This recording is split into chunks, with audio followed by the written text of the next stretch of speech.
Dulu, aku diusir dari rumah ini sama ibuku sendiri. Dulu mereka bilang, Dewi nggak akan jadi apa-apa. Yang berdiri di hadapannya bukan orang lain tapi ibu dan kakaknya sendiri. Dan dari tatapan itu Dewi akhirnya sadar dia tidak pernah benar-benar dianggap ada. Kamu ini perempuan, Dewi, tahu diri. Kata-kata itu bukan sekali dua kali, tapi jadi makanan sehari-hari. Mimpi tinggi, tapi usaha nol. Tidak ada yang benar di mata mereka. Setiap usaha Dewi selalu salah. Setiap diamnya dianggap lemah. Sampai akhirnya hari itu datang. Dewi, kalau kamu nggak bisa bantu mending pergi. Tidak ada pembelaan. Tidak ada yang menahan. Dewi berdiri dengan satu tas dan hati yang sudah terlalu sering patah. Dan untuk pertama kalinya, dia benar-benar sendirian. Malam-malam panjang mulai jadi teman.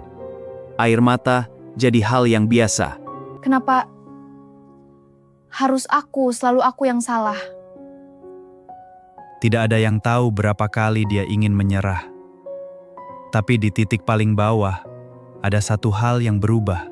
Dewi mulai lelah, menjadi lemah. Dia mulai dari hal kecil, kerja apa saja selama halal. Capek? Pasti. Diremehkan? Sudah biasa. Tapi kali ini Dewi tidak berhenti. Setiap malam dia belajar, setiap gagal dia ulang lagi. Tidak ada yang tepuk tangan, tidak ada yang mendukung. Tapi untuk pertama kali Dewi berjalan untuk dirinya sendiri. Dan pelan-pelan, hidupnya berubah. Yang dulu dianggap tidak bisa apa-apa, mulai membuktikan. Bukan ke orang lain, tapi ke dirinya sendiri. Dewi tidak lagi menangis setiap malam, karena sekarang dia punya alasan untuk bangun. Tapi hidup punya cara aneh untuk berputar. Orang yang dulu menjatuhkan, kini datang kembali. Dewi, kamu kan sekarang sudah berhasil. Kita ini keluarga. Waktu aku jatuh kalian di mana? Waktu aku butuh kalian bilang aku beban. Tidak ada teriakan, tidak ada amarah. Tapi justru itu yang paling menyakitkan.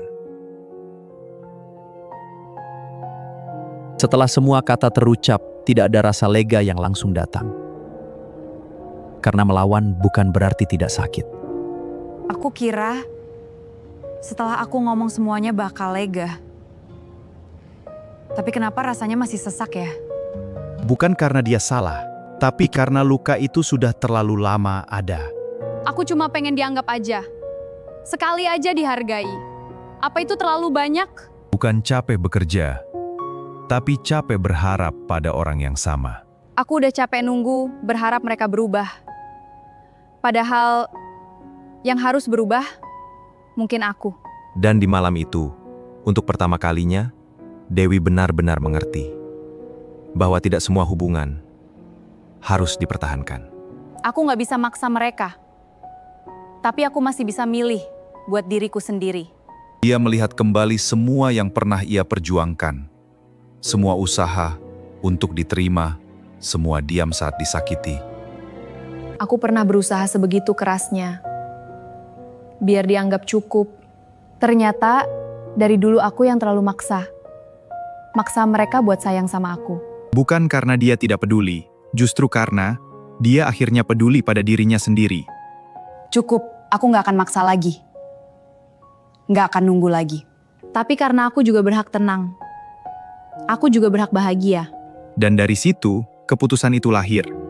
Bukan keputusan untuk membalas, melainkan untuk berhenti kembali. Aku nggak pergi karena benci, tapi karena aku akhirnya milih diri aku sendiri. Dewi tidak membalas dengan kebencian. Dia hanya memilih untuk tidak kembali. Karena tidak semua yang disebut keluarga pernah benar-benar menjadi rumah. Dan tidak semua luka harus dibalas. Kadang, cukup ditinggalkan. Aku sudah pernah kehilangan semuanya. Dan aku nggak akan kehilangan diriku lagi.